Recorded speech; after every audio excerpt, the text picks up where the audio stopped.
What is the real problem? The silent killer of engines, carbon buildup. Every internal combustion engine in car, van, truck, bus, diesel generator, or even boat suffers from this invisible enemy. From the moment you start the engine, carbon and soot begin to accumulate, layer by layer, on valves, injectors, diesel nozzles, EGR valve, intake manifold, turbocharger, catalytic converter, and DPF.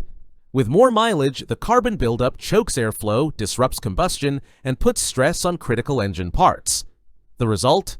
Loss of power, increased fuel consumption, cons, higher emissions, and eventually, expensive failures.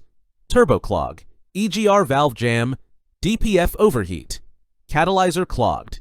It doesn't matter how well you maintain your vehicle, carbon never stops building up. But now you know the real reason behind poor performance and warning lights. If you're seeing the signs, don't ignore them. Carbon buildup is real and it's only getting worse.